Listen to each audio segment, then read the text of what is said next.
नमस्कार प्यारे बच्चों। आशा है आप सभी अपने घर पे बिल्कुल स्वस्थ और सुरक्षित होंगे। हम पढ़ रहे थे भारत की खोज का तीसरा अध्याय, और उसमें आज का जो विषय बिंदु है वो है भारतीय संस्कृति की निरंतरता। तो भारतीय संस्कृति सिंधु घाटी सभ्यता से लेकर के और आज तक जो हमारी संस्कृति है उसमें बहुत सारे परिवर्तन आए, लेकिन वो परिवर्तनों के बावजूद भी आज भी बनी हुई है। उसके साथ की जितनी भी संस्कृतियाँ थी वो सभी समाप्त हो गई, वो सभी नष्ट हो गई थी, लेकिन फिर भी भारतीय संस्कृति आज तक बनी हुई है। तो उसी संस्कृति के विषय में इसमें बताया गया है।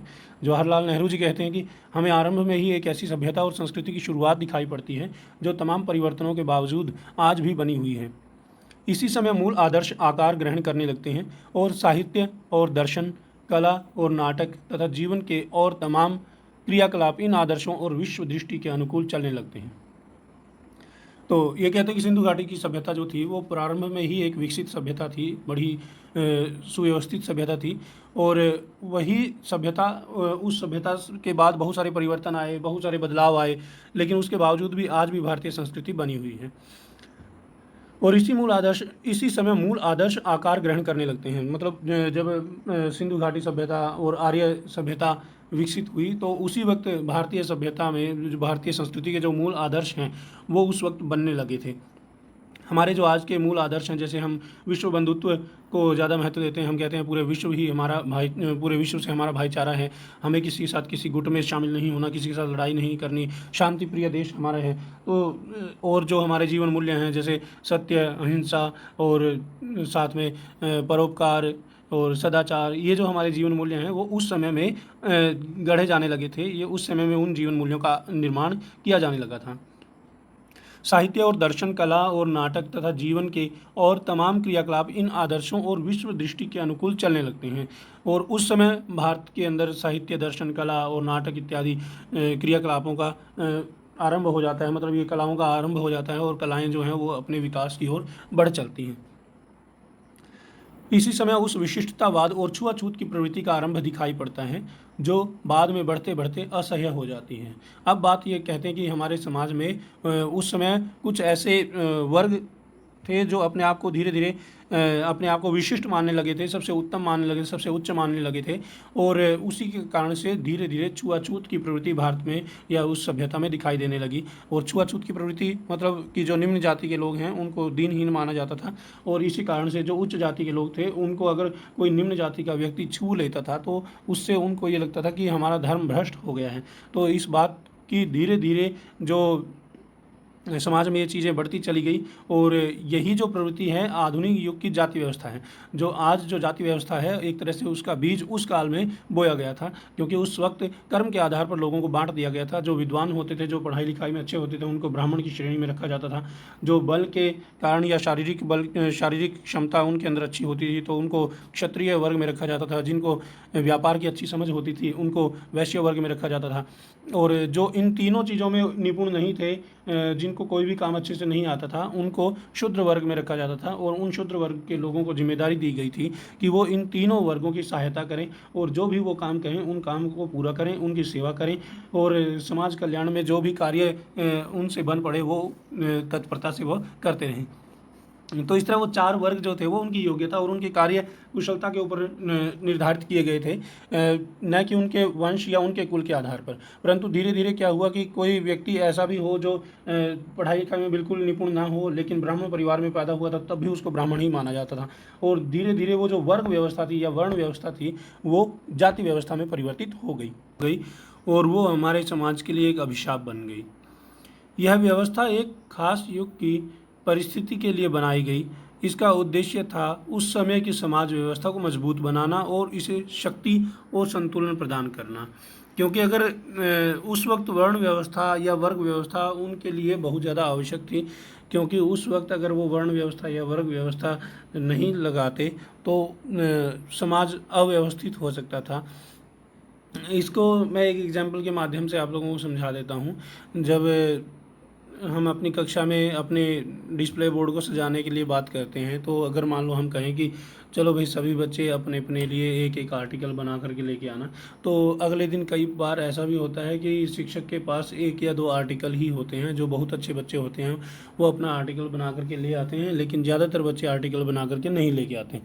उसके उपरांत फिर अगले दिन शिक्षक क्या करते हैं कि वो उनकी योग्यता के आधार पर उनको कार्य बांट देते हैं। उनको कहते हैं कि चलो बेटा, आपकी ड्राइंग अच्छी है तो आप एक काम करिएगा, आप एक अच्छा सा आर्टिकल लिख करके लेके आइएगा, साथ साथ में ड्राइंग बना करके लेके आइएगा कोई बढ़िया सी। और जिस बच्चे की सजावट या डेकोरेशन वगैरह की रुचि ज़्यादा है या डेकोरेशन अच्छी करता है, जो कलात्मक कृतियाँ ज़्यादा अच्छी बना लेता है, उसको हम डिस्प्ले बोर्ड की डेकोरेशन की जिम्मेदारी दे देते हैं। कुछ बच्चों की राइटिंग बड़ी अच्छी होती है तो उसको हिंदी का, अगर हिंदी की राइटिंग अच्छी है तो हिंदी में लेख लिखने के लिए दे देते हैं, और अगर इंग्लिश में राइटिंग अच्छी है तो इंग्लिश में लेख लिखने के लिए दे देते हैं।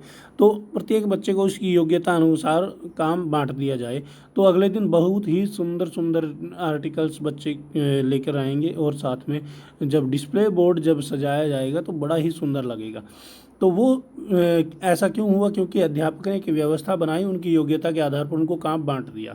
उसी प्रकार सिंधु घाटी सभ्यता में भी उनकी योग्यता के आधार पर, लोगों की योग्यता के आधार पर उनको काम बांट दिया गया था। एक वर्ग व्यवस्था या वर्ण व्यवस्था वहाँ पर संचालित कर दी गई थी, ताकि प्रत्येक व्यक्ति अपनी योग्यता के आधार पर अच्छे से काम करे और समाज आगे निरंतर बढ़े। जब प्रत्येक व्यक्ति अपनी योग्यता के हिसाब से काम करता है तो समाज सच में ही बहुत तेज गति से तरक्की करता है, विकास करता है। और यही कारण था कि सिंधु घाटी सभ्यता जो थी वो उस काल की अन्य सभ्यताओं के मुकाबले में ज़्यादा विकसित थी, ज़्यादा अच्छी थी, ज़्यादा समृद्ध थी, क्योंकि उन्होंने अपने काम का बंटवारा अच्छे से कर दिया था। लेकिन यही जो व्यवस्था उन्होंने उस वक्त विकास के लिए शुरू की थी, वो आगे चल करके हमारे लिए अभिशाप बन गई। किंतु बाद में यह उसी समाज व्यवस्था और मानव मन के लिए कारागृह बन गई। मानव मन के लिए कारागृह बन गई मतलब मानव जो है वो उसकी एक तरह से जकड़ में बंध गया, और वो एक तरह से एक जेल बन गई उसके विचारों के लिए, क्योंकि वो जाति से हट करके कुछ भी समझ नहीं पाता था, कुछ भी सोच नहीं पाता था। और ये सबसे बड़ी एक तरह से कमी थी उस जाति व्यवस्था की, क्योंकि उसने एक तरह से मानव की बुद्धि को कारागृह में परिवर्तित कर दिया था। वो कुछ भी और सोच समझ नहीं सकता था। उसके उपरांत फिर भी यह व्यवस्था लंबे समय तक बनी रही। उस ढांचे के भीतर बंधे रहते हुए भी सभी दिशाओं में विकास करने की मूल प्रेरणा इतनी प्राणवान थी कि उसका प्रसार सारे भारत में और उससे आगे बढ़कर पूर्वी समुद्रों तक हुआ। देखिए, फिर भी इतना कुछ होने के बावजूद भी, क्योंकि उस वक्त जाति प्रथा के नियम जो थे वो इतने कड़े नहीं थे, और इस कारण से फिर भी जो ये व्यवस्था थी, ये वर्ण व्यवस्था जो थी वो बनी रही काफ़ी सालों तक, काफ़ी वर्षों तक, काफ़ी समय तक। और उस ढांचे के भीतर बंधे रहते हुए भी सभी दिशाओं में विकास करने की मूल प्रेरणा इतनी प्राणवान थी कि उसका प्रसार सारे भारत में और उससे आगे बढ़कर पूर्वी समुद्रों तक हुआ। मतलब उस ढांचे के अंदर, उस वर्ण व्यवस्था के अंदर काम करते हुए भी भारतीय जो सभ्यता थी, जो सिंधु घाटी सभ्यता थी, उसका खूब विकास हुआ। अपने भारतीय क्षेत्र में ही नहीं बल्कि दूसरे क्षेत्रों में भी और समुद्रों तक भी। पूर्वी समुद्रों का अभिप्राय क्या है? जो हिंद महासागर और अन्य जो समुद्री रास्ते से, क्योंकि हमारा व्यापार होता था तो इसलिए समुद्रों का जिक्र यहाँ पर किया गया है।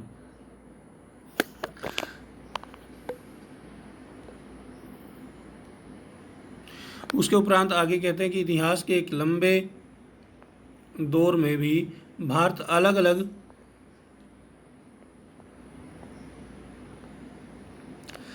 इतिहास के इस लंबे दौर में भारत अलग थलग नहीं रहा। ईरानियों और यूनानियों से, चीनी और मध्य एशियाई और अन्य लोगों से उसका संपर्क बराबर बना रहा।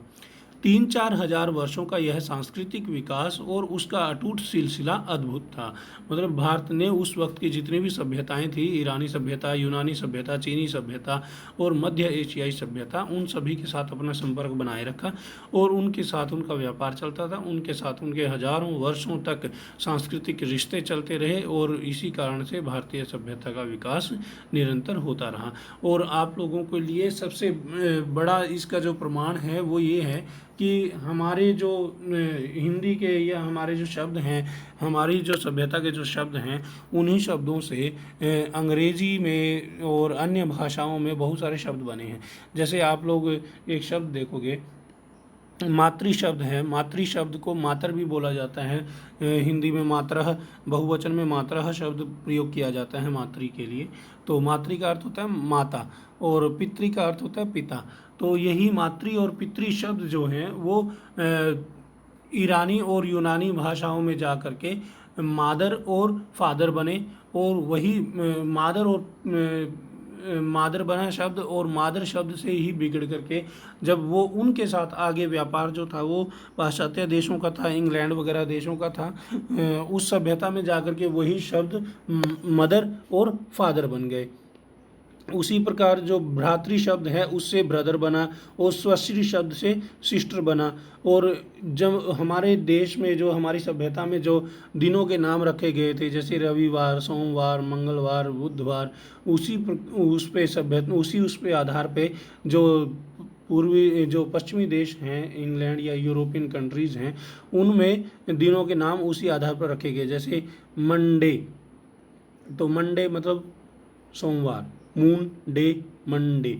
तो इस तरह दिनों के नाम भी उसी आधार पर रखे गए। और भी बहुत सारी चीज़ें हैं जो हमारे सभ्यता से जुड़ी हुई थी, उनकी सभ्यता के साथ, उनकी सभ्यता तक हमारी सभ्यता का संपर्क था। हमारे लोग वहाँ पर आते जाते थे, ईरानी और यूनानी लोगों के साथ हमारा व्यापार था। आगे ईरानी और यूनानी लोगों का जो यूरोपियन देश हैं उनके साथ व्यापार था। तो इस तरह हमारी सभ्यता और संस्कृति का विकास वहाँ तक भी हुआ, या वहाँ तक भी हमारी पहुँच रही। अब उसके बाद देखते हैं उपनिषद। उपनिषद क्या है? वेदों के बारे में आपने पहले पढ़ा था, तो उपनिषद क्या है? अब उपनिषद जो है वो वेदों के बाद उपनिषद काल आया था। एक काल आया था वैदिक काल, जिसमें वेदों की रचना हुई थी, वेदों के बारे में पढ़ा जाता था वेदों को, और वेदों का अध्ययन हुआ, वेदों की रचना हुई। और दूसरा उसके कुछ समय बाद जो समय आया वो आया उपनिषद काल, उसमें उपनिषदों की रचना हुई।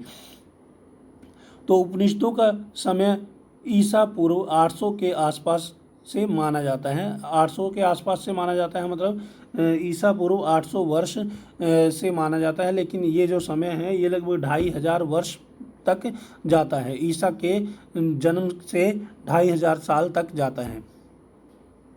वे हमें भारतीय आर्यों के चिंतन में एक कदम और आगे ले जाते हैं, और यह एक लंबा कदम है। उपनिषदों में जांच पड़ताल की चेतना और चीज़ों के बारे में सत्य की खोज का उत्साह दिखाई पड़ता है। इसका अभिप्राय क्या हुआ कि उपनिषदों में थोड़ा सा तार्किक सोच रखने वाले लोगों ने इनकी रचना की, तो उन्होंने अच्छी तरह जांच पड़ताल कैसे हम तर्कों से किसी चीज़ को सिद्ध कर सकते हैं, और वस्तुओं के बारे में हमें जानकारी दी, सत्य के बारे में हमें जानकारी दी। और यह सही है कि सत्य की यह खोज आधुनिक विज्ञान की वस्तुनिष्ठ पद्धति से नहीं की गई, फिर भी उनके दृष्टिकोण में वैज्ञानिक पद्धति का तत्व मौजूद है। इसका अभिप्राय यह है कि आजकल की जो हमारी वैज्ञानिक पद्धति है, जिसमें हमें हर चीज़ का सबूत चाहिए, हर चीज़ का प्रमाण चाहिए, ऐसी पद्धति उस वक्त नहीं थी। लेकिन फिर भी उनकी जो सोच थी, बड़ी वैज्ञानिक सोच थी, वो हर चीज़ को विज्ञान के साथ जोड़ करके चलते थे, या हर चीज़ को वो किसी न किसी आधार पर ही वो आगे इस बात को, किसी भी बात को बढ़ाते थे। कोई ना कोई आधार रख करके ही बात करते थे, ऐसे हवा में बातें नहीं करते थे। आप लोग देखिए कि ज्योतिष जो हमारा चल रहा है, हजारों वर्ष पुराना ये ज्योतिष शास्त्र है, और ज्योतिष शास्त्र में लगभग 100 साल पहले ही किस तिथि को किस समय से लेकर के और किस समय तक चंद्र ग्रहण लगेगा उसकी सीधी सरल जानकारी दे दी जाती है।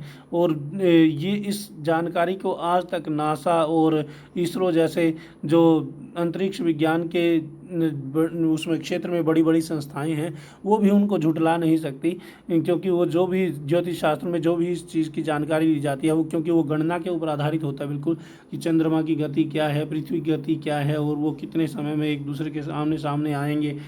तो उस आधार पर उस ग्रहण का विवरण दिया जाता है। तो इसलिए उसको कोई भी झुठला नहीं सकता। और उस बात को देख करके नासा के वैज्ञानिक और जो हमारे इसरो के वैज्ञानिक हैं, जो बड़े बड़े अन्य देशों के जो वैज्ञानिक हैं, वो भी उसके ऊपर आश्चर्यचकित होते हैं कि जो व्यक्ति कभी आसमान में नहीं गया होगा, उस वक्त इतने ज़बरदस्त यंत्र नहीं रहे होंगे, लेकिन फिर भी वो आसमान में किस प्रकार जो ग्रह नक्षत्र हैं वो गति करते हैं और कितनी उसमें गति करते हैं, किस हिसाब से गति करते हैं, उनकी गणना उनके पास कैसे मौजूद थी। तो ये सब कुछ उनकी अपनी जो एक वैज्ञानिक सोच थी उसका आधार था। और साथ साथ में वे किसी किस्म के हठवाद को अपने रास्ते में नहीं आने देते। हठवाद मतलब एक तरह से कोई अकड़न या कोई जिद नहीं थी उनकी कि मैं तो ये काम करूँगा ही, या मेरे लिए यही काम सही है, बस मैं यही करूँगा, ऐसी कोई जिद नहीं थी। वो एक वैज्ञानिक दृष्टिकोण से चलते थे। अगर कुछ चीज़ उनको अच्छी लगती थी तो ठीक है, अगर अच्छी नहीं लगती थी वो उसको छोड़ देते थे। उनका जोर अनिवार्य रूप से आत्मबोध पर है। आत्मबोध मतलब अपने को जानना, स्वयं की शक्तियों को जानना, स्वयं के बारे में जानना, अपनी आत्मा के विषय में जानना, इसी चीज़ के ऊपर उनका जोर रहा। और व्यक्ति की आत्मा और परमात्मा संबंधी ज्ञान पर, इन दोनों को मूलतः एक कहा गया है। बाह्य वस्तु जगत को मिथ्या तो नहीं कहा जा सकता, पर उसे सापेक्ष रूप में सत्य कहा गया है, आंतरिक सत्य के एक पहलू के अर्थ में। बाह्य वस्तु जगत को मिथ्या तो नहीं कहा गया। इसका अभिप्राय क्या हुआ कि बाहरी जो संसार है, जो हमारी भौतिक समृद्धि है, भौतिक संसार है, जैसे धन दौलत, गाड़ी बंगला और खेत खलिहान, ये सब कुछ सभी को हम बाह्य वस्तु जगत मानते हैं। और जो हमारी आत्मा है उसको हम आंतरिक वस्तु जगत मानते हैं। तो बाह्य वस्तु जगत को मिथ्या तो इसने नहीं कहा है उसमें उपनिषदों में, लेकिन उसमें सापेक्ष रूप में सत्य कहा है। उसे सापेक्ष रूप में सत्य कहा है कि वो सब कुछ सत्य है, संसार भी सत्य है और आंतरिक सत्य के एक पहलू के अर्थ में है। और ये हमारी आत्मा से जुड़ा हुआ है। जो आत्मा है वो संसार में ही रहती है और संसार में ही विचरण करती है। हम बार बार इस संसार में जन्म लेते हैं। ये सब कुछ बातें इसमें बताई गई हैं। उपनिषदों का सामान्य झुकाव अद्वैतवाद की ओर है। अद्वैतवाद का अर्थ होता है कि ईश्वर को एक मानना। द्वैतवाद होता है जो ईश्वर को दो रूपों में मानते हैं, जैसे आत्मा और परमात्मा। और बहुत सारे लोग उस द्वैतवाद के साथ साथ में अवतारवाद को भी जोड़ देते हैं, तो वो ईश्वर को विभिन्न अवतारों में पूजते हैं। लेकिन अद्वैतवाद का अभिप्राय है कि ईश्वर हमारे अंदर ही समाया हुआ है, हम ही ईश्वर हैं, हमारे अंदर ही भगवान समाया हुआ है, भगवान और कहीं नहीं है। तो इसको अद्वैतवाद बोलते हैं। तो उपनिषदों में इस अद्वैतवाद की ओर ज़्यादा जोर दिया गया था। और सारे दृष्टिकोण का इरादा यही मालूम होता है कि उस समय जिन मतभेदों के कारण भयंकर वाद विवाद हो रहे थे, उन्हें किसी तरह कम किया जाए। हाँ, उस वक्त जो आम लोगों के अंदर जो मतभेद था, कोई कुछ मानता था, कोई किसी विचारधारा को मानता था, कोई किसी विचारधारा को मानता था, तो उनको किस तरह से कम किया जा सके, उन मतभेदों को कैसे दूर किया जा सके, उन झगड़ों को कैसे शांत किया जा सके, उसके ऊपर उपनिषदों का ज़्यादा जोर रहा। मतलब उस वक्त जिन लोगों ने उपनिषदों की रचना की, जिन ऋषियों ने उपनिषदों की रचना की, उन ऋषियों का यही प्रयास रहा कि किसी तरह से समाज में शांति बनाए रखें और सभी लोगों को एक तरह से एक समन्वय स्थापित किया जा सके, सभी लोगों के अंदर एक तालमेल स्थापित किया जा सके, कोई किसी प्रकार का विवाद कहीं पर उपस्थित ना हो। इसलिए उन्होंने ऐसे ही विचारों को यहाँ पर प्रस्तुत किया है जिससे लोगों के अंदर कोई भी झगड़ा या कोई ऐसी कोई स्थिति पैदा ना हो जिससे उनके वैचारिक मतभेद ज़्यादा हो जाएं और समाज टूटने के कगार पे आ जाए। समंजन का अभिप्राय क्या है? समन्वय, तालमेल। यह समंजन का रास्ता है, समन्वय या तालमेल का रास्ता है। जादू टोने में दिलचस्पी या उसी किस्म के लोकोत्तर ज्ञान को सख्ती से निरुत्साहित किया गया है। हाँ, उस समय क्योंकि उपनिषदों की रचना जब की गई थी, उससे पहले अथर्ववेद की रचना की गई थी, तो अथर्ववेद के समय में बहुत सारे लोग जो थे वो जादू टोना करने लगे और तिलिस्मी शक्तियाँ हासिल करने का प्रयास करने लगे। उनके लिए उन्होंने मंत्रों की भी रचना की, बहुत सारे यंत्रों की रचना की, जो आजकल हम देखते हैं ना, झाड़ फूँक वगैरह देखते हैं, जो बहुत सारे लोग जादू टोने की बात करते हैं, तो वो अथर्ववेद में ज़्यादा दिखाया गया था, अथर्ववेद में उसकी ज़्यादा चर्चा की गई थी। तो उसके कारण से बहुत सारे लोग अथर्ववेद के अनुसार जादू टोने में ज़्यादा विश्वास करने लगे। बहुत सारे लोग जो थे वो बिना सच्चे ज्ञान के कर्म कांड और पूजा पाठ को व्यर्थ बताया गया है इसमें।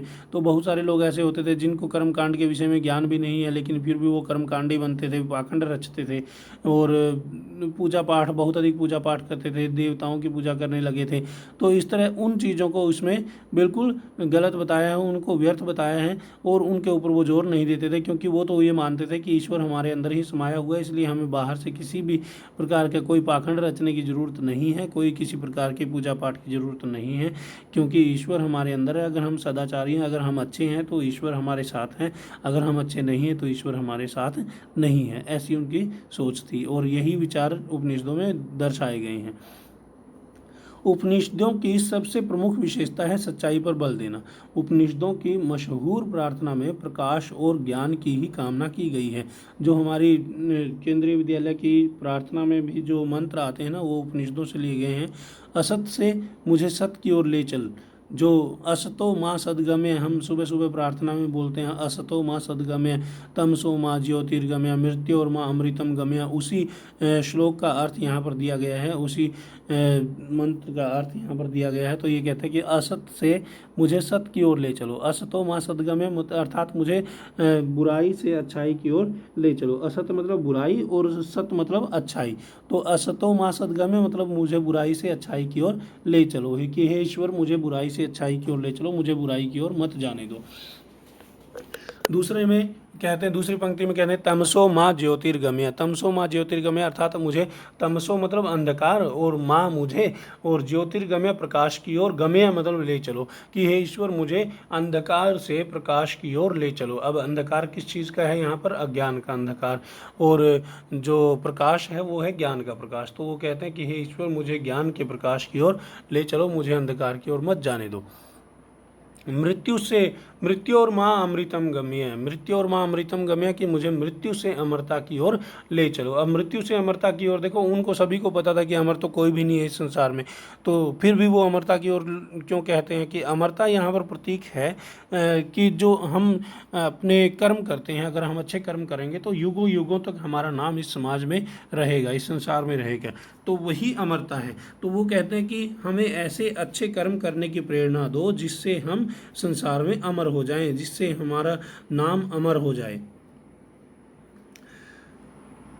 उसके उपरांत फिर ये कहते हैं कि अमरत्व शब्द आया है इसमें। अमरत्व मतलब अमरता। अमर शब्द से जो भावाचक संज्ञा बनती है वो दो तरह से बनती है। एक बनती है अमर जमा त्व, अमर के साथ त्व प्रत्यय जुड़ जाता है तो अमरत्व बन जाती है, और दूसरी ओर अमर जमा ता, तो ता प्रत्यय जुड़ता है तो अमरता बन जाता है। तो ये दो प्रत्यय जुड़ने से दो शब्द बनते हैं, अमरत्व और अमरता।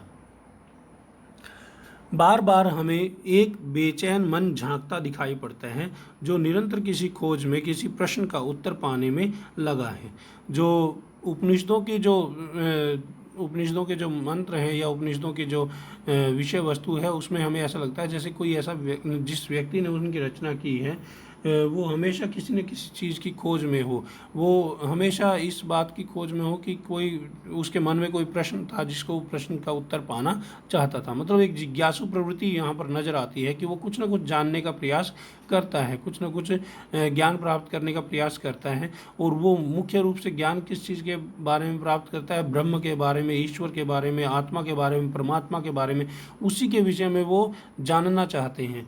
ऐत्रेय ब्राह्मण ग्रंथ था, ऐत्रेय ब्राह्मण में इस लंबी अनंत अनिवार्य यात्रा के बारे में एक स्तोत्र है। हर श्लोक का अंत इस टेक से होता है, चरे वेती, हे यात्री इसलिए चलते रहो चलते रहो। ये ऐत्रेय ब्राह्मण ग्रंथ, जो उपनिषदों के बाद ब्राह्मण ग्रंथ आए, तो ब्राह्मण ग्रंथों में एक स्तोत्र था स्तोत्र होता है जब हम किसी को पूजा के लिए, जो स्तुति के लिए जो प्रयोग करते हैं ना, उसको स्तोत्र बोलते हैं। जैसे शिव रक्षा स्तोत्र हो गया, शिव स्तोत्र हो गया, और हनुमान स्तोत्र हो गया। तो हनुमान की पूजा के लिए जो मंत्र बोले जाते हैं उसको हनुमान स्तोत्र कहते हैं। जो शिव जी की पूजा के लिए, शिव जी को स्तुति करने के लिए जो मंत्र बोले जाते हैं उसको शिव स्तोत्र बोलते हैं। तो स्तोत्र मतलब पूजा करने के लिए या स्तुति करने के लिए जो मंत्र प्रयोग किए जाते हैं उनको स्तोत्र कहते हैं। तो उस स्तोत्र की प्रत्येक पंक्ति जो थी वो उसका अंत होता था चरे वेति चरे वेति, उसी से। चरे टेक का मतलब होता है जो हर श्लोक के अंत में बार बार प्रयोग किया जाए। जैसे आप लोग एक वो आरती गाते हैं, जैसे जय जगदीश हरे जय जगदीश हरे। तो जब सत्यनारायण भगवान की पूजा की जाती है तो उस वक्त उस आरती का प्रयोग आमतौर पे किया जाता है। तो उसके प्रत्येक दो पंक्तियों के बाद में या एक पंक्ति के बाद में तुरंत वो जो जय जगदीश हरे, ओम जय जगदीश हरे बार बार बोला जाता है। तो इसको हम टेक बोलते हैं। ये टेक होती है किसी भी गीत की या किसी भी उसकी आरती के बाद में बार बार हर एक पंक्ति के बाद में या दो पंक्तियों के बाद में बार बार वही पंक्ति जब रिपीट होती है तो उसको टेक कहते हैं। तो उस स्तोत्र में भी चरे वेती जो थी ये बार बार पंक्तियाँ रिपीट होती थी। बच्चों, अब मैं आप लोगों को संक्षेप में थोड़ा सा वैदिक साहित्य के बारे में बता देता हूँ। वेद, उपनिषद वगैरह हमारे पाठ में आए हैं, तो एक बार ध्यान से देखिए। वैदिक साहित्य जो है वैदिक काल में वैदिक साहित्य रचा गया, और ये एक तरह से हिंदू धर्म के प्राचीनतम स्वरूप को प्रकट करता है और विश्व का प्राचीनतम स्रोत भी है। विश्व की प्राचीनतम पुस्तक जो उपलब्ध ग्रंथ है वो ऋग्वेद है, आप सभी को पहले भी मैंने बताया था। और वैदिक साहित्य को श्रुति भी कहा जाता है। वैदिक साहित्य को क्या कहा जाता है? श्रुति। तो वैदिक साहित्य को श्रुति भी कहा जाता है, और क्योंकि सृष्टि या नियमकर्ता ब्रह्मा ने विराट पुरुष भगवान की वेद ध्वनि को सुनकर ही प्राप्त किया है। जो वेद थे ना, ऐसा माना जाता है कि उसको लिखा नहीं गया, उसकी रचना किसी ने नहीं की, बल्कि भगवान ने ऋषियों को उन मंत्रों के दर्शन कराए थे और ब्रह्मा ने भगवान के मुख से इन वेदों को सुना था। तो इसलिए उसको श्रुति कहा जाता था। साथ साथ में उस वक्त प्रारंभिक काल में वेदों की लिखित रूप में रचना नहीं हुई थी, तो एक दूसरे से सुन करके ही सभी ने ज्ञान प्राप्त किया था, तो इसलिए इनको श्रुति भी कहा जाता है। अन्य ऋषियों ने भी इस साहित्य को श्रवण परंपरा से ही ग्रहण किया था। श्रवण परंपरा से मतलब गुरु ने अपने शिष्य को सुनाया और उन्होंने उसको कंठस्थ किया। तो इस प्रकार वो कंठस्थ करते थे सुन करके।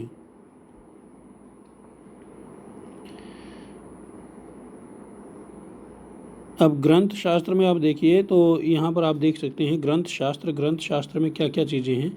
वेद संहिता, वेदांग। वेद संहिता मतलब चारों वेद जो हैं हमारे, ऋग्वेद, यजुर्वेद, सामवेद और अथर्ववेद, ये चारों जो वेद हैं ये वेद संहिता कहलाते हैं। संहिता का अर्थ होता है जो प्रारंभिक वेद का जो मुख्य भाग है, मंत्र भाग है जिसमें मंत्र लिखे गए हैं, उन मंत्र भागों को संहिता कहा जाता है। उसके बाद वेदों के बाद वेदांग आए। वेदांगों के बारे में मैं आप लोगों को बताऊंगा। वेदांग जो होते हैं वो शिक्षा, कल्प, व्याकरण, छंद, ज्योतिष, ये सारे वेदांग होते हैं। उसके बाद फिर आए ब्राह्मण ग्रंथ। ब्राह्मण ग्रंथ जो थे वो वेद को ही एक तरह से व्याख्या करने के लिए बनाए गए थे, वेदों को समझाने के लिए आगे बनाए गए थे। क्योंकि समय बदलता गया और भाषा में भी परिवर्तन होता गया, तो जो वैदिक काल की भाषा थी, जो उस वक्त की जो विद्वतापूर्ण भाषा थी, वो आगे चल करके लोगों को समझ में नहीं आती थी, तो उनको समझाने के लिए ब्राह्मण ग्रंथ बनाए गए। ये गद्य में थे, वेद जो थे वो पद्य में थे। उसके उपरांत फिर आरण्य ग्रंथ आए। आरण्य ग्रंथ एक तरह से उनके लिए हेल्प बुक का काम कर रहे थे, ब्राह्मण ग्रंथों और उपनिषद उसके वेदों के लिए। फिर उसके बाद उपनिषद आए। उपनिषद भी एक तरह से वेदों को ही एक व्याख्या थी। तो प्रत्येक वेद की, जैसे हमारी होती है ना वसंत भाग 2 या वसंत भाग 3 की व्याख्या पुस्तक होती है, हेल्प बुक होती हैं। तो चाहे वो दीपक गाइड हो, चाहे वो अन्य किसी पब्लिकेशन की, अलग अलग पब्लिकेशन की गाइड्स होती हैं, MBD की होती है या प्रमोद की होती है, ऐसे बहुत सारी अलग अलग पब्लिकेशन की गाइड्स होती हैं। लेकिन वो सारी होती किसके ऊपर आधारित हैं? आरोह भाग 3 के ऊपर। उसी प्रकार जो प्रत्येक वेद के अपने अपने ब्राह्मण ग्रंथ थे, आरण्यक ग्रंथ थे और उपनिषद थे। तो प्रत्येक वेद के अलग अलग ब्राह्मण ग्रंथ, आरण्यक ग्रंथ और उपनिषद उपनिषद होते थे। जैसे ऋग्वेद पर आधारित ब्राह्मण ग्रंथ अलग हैं और उनके आरण्यक ग्रंथ और उपनिषद अलग हो गए। यजुर्वेद के ब्राह्मण ग्रंथ, आरण्यक और उपनिषद अलग हो गए। सामवेद के ब्राह्मण ग्रंथ, आरण्यक और उपनिषद अलग हो गए और अथर्ववेद के अलग हो गए। तो इस तरह सभी के अपने अपने ब्राह्मण ग्रंथ, आरण्यक और उपनिषद थे। तो ये सभी एक तरह से वेदों की ही व्याख्या करने के लिए बनाए गए थे। उसके बाद उपनिषदों के बाद आती है श्रीमद् भगवत गीता। तो श्रीमद् भगवत गीता को कहा जाता है कि ये उपनिषदों का सार है। इसमें जो भगवान श्री कृष्ण ने अर्जुन को जो उपदेश दिया वो एक तरह से इसका सभी उपनिषदों का एक सार था। तो भगवान श्री कृष्ण ने लगभग 700 श्लोकों में इसकी रचना हुई थी। और इसके रचनाकार जो थे वो महर्षि वेदव्यास थे। उन्होंने इसकी रचना की थी और ये प्रारंभ में महाभारत का ही एक अंश था, महाभारत का ही एक भाग था। परंतु बाद में इसको एक स्वतंत्र ग्रंथ बना दिया गया और उसमें कुछ और श्लोक या कुछ और कुछ और पद्य या कुछ और श्लोक और जोड़ दिए गए। और आज के समय में उसकी जो संख्या है, श्लोकों की संख्या, वो 700 से कुछ अधिक हो गई है। बहुत सारे जो एडिशन हैं उनमें 700 से अधिक संख्या पाई जाती है, लेकिन मूल जो श्रीमद् भगवत गीता ग्रंथ था उसमें 700 श्लोक थे। फिर आई रामायण, और रामायण के साथ साथ में कुछ समय बाद महाभारत। और ये जैसे श्रीमद् भगवत गीता मैंने बताया, श्रीमद् भगवत गीता महाभारत का ही एक अंश था। ये महाभारत से पहले या रामायण से पहले इसकी ग्रंथ की रचना नहीं हुई थी। ये वैसे उपनिषदों की एक तरह से उपनिषदों का आगे सार है इसमें, इसलिए उपनिषदों के साथ में श्रीमद् भगवत गीता यहाँ पर लिखा गया है। परंतु उपनिषदों के बाद में रामायण की रचना हुई, रामायण के बाद में महाभारत की रचना हुई, महाभारत में ही श्रीमद् भगवत गीता को अलग से एक ग्रंथ बना दिया गया। फिर उसके बाद पुराणों की रचना की गई। और आप लोगों ने पढ़ा भी होगा पहले कि पुराणों की रचना जो थी वो वेद व्यास ने की थी। तो वेद व्यास कोई एक व्यक्ति नहीं था, 18 पुराणों की रचना की गई थी मूल रूप से, लेकिन बाद में धीरे धीरे पुराणों की संख्या बढ़ती चली गई और विभिन्न ऋषियों ने जो पुराण लिखे थे उनको भी उसमें पुराणों की श्रेणी में शामिल कर दिया गया। वेद व्यास वास्तव में एक पद होता था और उस पद पर जो भी व्यक्ति अभिषिक्त होता था, जो भी व्यक्ति उस पद पर विराजमान होता था, तो वो एक पुराण का संकलन करवाता था, एक पुराण की रचना करवाता था। और इसी तरह वेद व्यास पर जो भी वेद व्यास के पद पर जो भी बैठता था वो एक पुराण की रचना करवाता था। तो इस तरह 18 पुराणों की रचना करवाई गई। और जो अंतिम जो वेद व्यास थे वो थे कृष्ण द्वैपायन, जिन्होंने महाभारत की रचना की थी।